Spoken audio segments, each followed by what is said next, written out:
Hey guys, welcome back to another Booktober book video. And if you don't know what Booktober is this thing that I'm doing. It's like a little challenge thing that I'm doing where every day for the month of October I read a book and I basically read something that's befitting of the month of October, whether it's a mystery, whether it's a thriller or a horror or anything like that. I just read it and I review it, and every day for until like October ends, and it's gonna end soon. Oh my gosh, spooky season is gonna end, thank God, because I can't do this any longer. So without further ado, the book for today's Booktober video is called Genuine Fraud by Lockhart. And if you're like, wait, Lockhart sounds like a familiar name, that's because it is. That's because if you're like in the reading circles, if you're in like book talk or like booktube or whatever, you may have heard Lockhart from We Were Liars, because like they wrote We Were Liars as well and all that. It was like, I don't know, it made its rounds before. It was a popular-ish book, and I read that as well. People liked it. I don't know. I think my thing is that I read Genuine Fraud before I read We Were Liars, and compared to Genuine Fraud, We Were Liars just kind of like felt super flat in comparison. I was just kind of sitting there like, this is the same author? That's crazy. Because Genuine Fraud was such a treat, so enjoyable. And then like We Were Liars just kind of sat there with its like singular plot twist, singular twist that changes everything. But like other than that, it was just like a summer story about like kids hanging out at the beach, not beach, guest house in the sea or whatever, and then being like, we're gonna lose the guest house, blah blah blah blah. And I'm like, okay, all right. And I don't know, it was just that, right? And I didn't care about that, but I did care about Genuine Fraud. And in case you don't know what Genuine Fraud is about, even though more people should know about it, honestly, more people should, it's basically like this mystery thriller book. And it's about like two girls. One, her name's Imogen. She is an heiress, a rich heiress who is just a little rebellious. She's always doing something a little rebellious. She's always like lived her way, you know, her life. She's a bit of a free spirit, etc. And her friend Jule, who is like like those like unpopular, like, this isn't a high school book, not by any stretch of the imagination, but it's just one of those, like, she's just one of those like always in the background, very like wallflower-esque, but like she's also really good at blending into her surroundings. So that means that she's also good at blending into different friend groups and stuff like that. She changes herself to become whoever this person wants her to become. She's basically a social chameleon, right? In that regard. Social chameleon, but not social butterfly, right? So these two are friends. And this book is wild. This book was crazy because, first of all, the chapters are all out of order. I think they're actually backwards. They're like out of order, but they're also like backwards in a way. Like there are some chapters that are like during, like the during and stuff like that, like in the now, the present, and then there are some chapters that are like in the past, but at the same time like the past one, like the present ones are like they're going backwards, and like also being like, how did I get here, how did I like get from that past point in time to this point in my life right now. And it's so interesting. I don't know how to really describe it to you, to sell it to you, but again, it's like the past and the present are different timelines, but even those timelines are a bit messed up because of the way that the story structure is. It's trying to all lead back to one particular event, one particular incident that changed the trajectory of everything. And if you're not into those like multiple timelines type stories, if you're like, those confuse me, then like maybe this isn't for you. I'm gonna be honest. That's like there was a big sell for me, because I was like, oh, and you gotta figure it out on your own. And you gotta make your own timeline? Oh, okay. But the thing is, if I feel like if you were given that information beforehand, before you read this book, it might be a better read rather than you reading it and then like the water being thrown in your face and you're like, what the heck is going on? Like, why did we all of a sudden switch stuff around? And it's like, yeah, I'm giving you a little heads up, a little warning about that. So here's the thing, this is a mystery thriller, which means that there is a mystery in this book. And so that means that I can't tell you what the mystery is, or like I can't spoil to you who did what and what happened, because of the fact that I promised myself that for Booktober I would not spoil any mysteries. I don't think I have spoiled any mysteries thus far. No, I don't think I have. So I'm not gonna spoil to you what actually happened in this case. But I will say, even the mystery was the mystery was very super satisfying.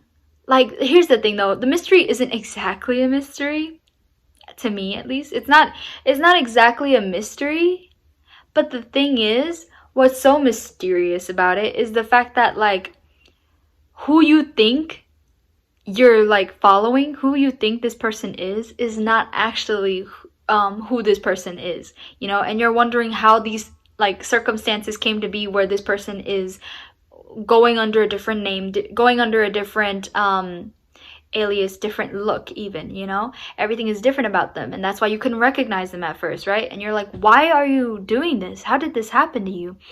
And then you read about like that one incident, the one thing that changed everything, and you're like, oh wow, that's wild. It's so wild, guys. It's really good. It's really good.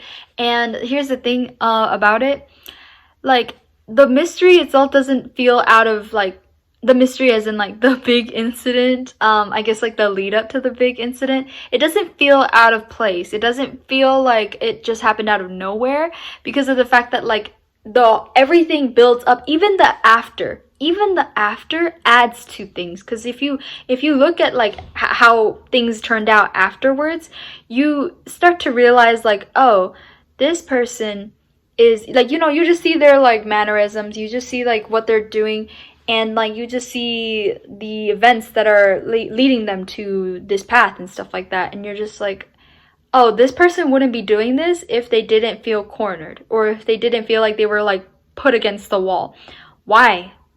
What happened? Who did this to you? And stuff like that. And it's just so well done.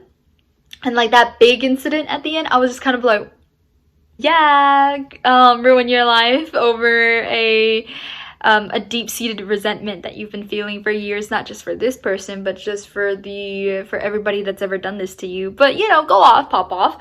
And it was so interesting to see again, like it was like also like the two of them, Imogen and Jule, they're, you know, friends and stuff like that. And the narrative is super contingent on that, on the fact that these two girls are friends, and they are not even parallels, they're opposites. I mean, there's some parallels actually with the way that Imogen is just as able to manipulate those around her as Jule is, except Jule is the type of person to like rearrange herself, augment herself, bend herself to the will of others, whereas Imogen is the type of person to have others bend to her will. She's the type of person to charm and manipulate others to do as she wants and stuff like that. And you just see this very unhealthy, very toxic relationship between the two of them, where it's like the cult leader and her worshiper. You know what I'm saying? It's like that. It's just so interesting the way that like the book itself builds their relationship, because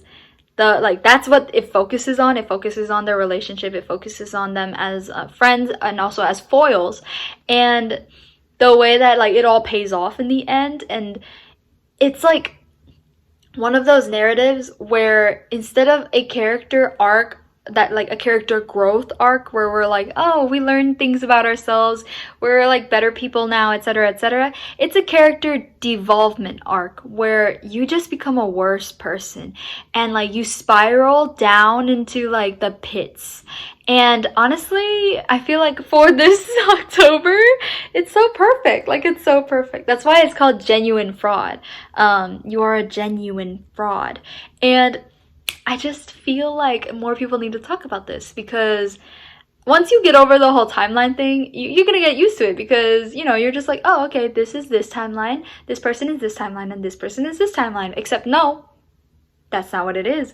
And like the way, look, I usually like have, it's like a hit or miss for me whenever it comes to those pull the wool over your eyes type mysteries where they like had been doing this all along, or like they were actually planning this whole time, or like these were the behind the scenes actions that they were committing, and that's what led to all these unexplained events happening and stuff like that.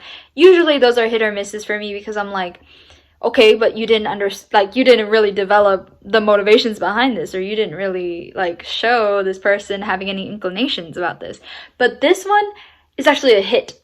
It's a hit because, again, this book really does like focus and center on these girls and their dynamic, and the resentment that one can feel that would lead them, that would push them just over the edge and make them become genuine fraud. And it's just like, it's so good, guys. It's literally so good. And like the symbolism in here goes crazy.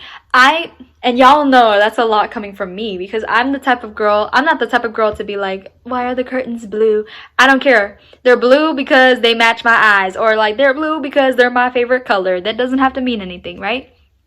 But actually, like, the symbolism in this goes crazy. Like, I really did enjoy those little, like, and I guess it's because of the fact that, like, we have those different timelines. So, like, in one timeline, you have one thing being referenced, and then, like, whenever you go back to the past timeline, you realize that that was, like, a reference to what happened in the past. And sometimes you you go to the past timeline, and, like, they say something, they do something, right? And then, like, it gives context to, well, not gives context, but it also feels like ominous, I guess. It feels like an omen. It feels like a premonition to what's gonna happen in the future, because you already know in retrospect, in hindsight, because, you know, you got that like secondary timeline going on with the future, but you already know what's gonna happen. So it just feels like them saying this or them doing this just makes you kind of like look to the side and be like, girl, you don't know the half of it. And it's so cool the way that like those two timelines play off of each other. I think this was really an amazing work of art. This was like the pièce de résistance of like Lockhart or something. I don't know how Lockhart is gonna like exceed expectations after this, because this one was like their magnum opus. Like, honestly, this is so good. I'm like, I was just like so surprised by how much I liked it. And I guess it's because of the fact that I really went in this with no expectations, except for the fact that there's like a timeline disturbance, I guess, a timeline incongruency. But other than that, like, I didn't realize how much I was gonna like it. And the thing about those timelines is that they match up with each other in a way. It's kind of like one of those like things where they look like they're talking about different things, but they actually converge at certain points to give you added context. And it works together that way. And honestly, like, it's a slay for me. It's a slay. Yeah, but that's all I have to say. This is a short video, obviously, but I only had good things to say about this book. And also, this book was actually a proper mystery thriller, so I really can't spoil too much about everything. But I really think more people would enjoy this book if more people would deign to read it. So please read it and let me know what you thought about this book.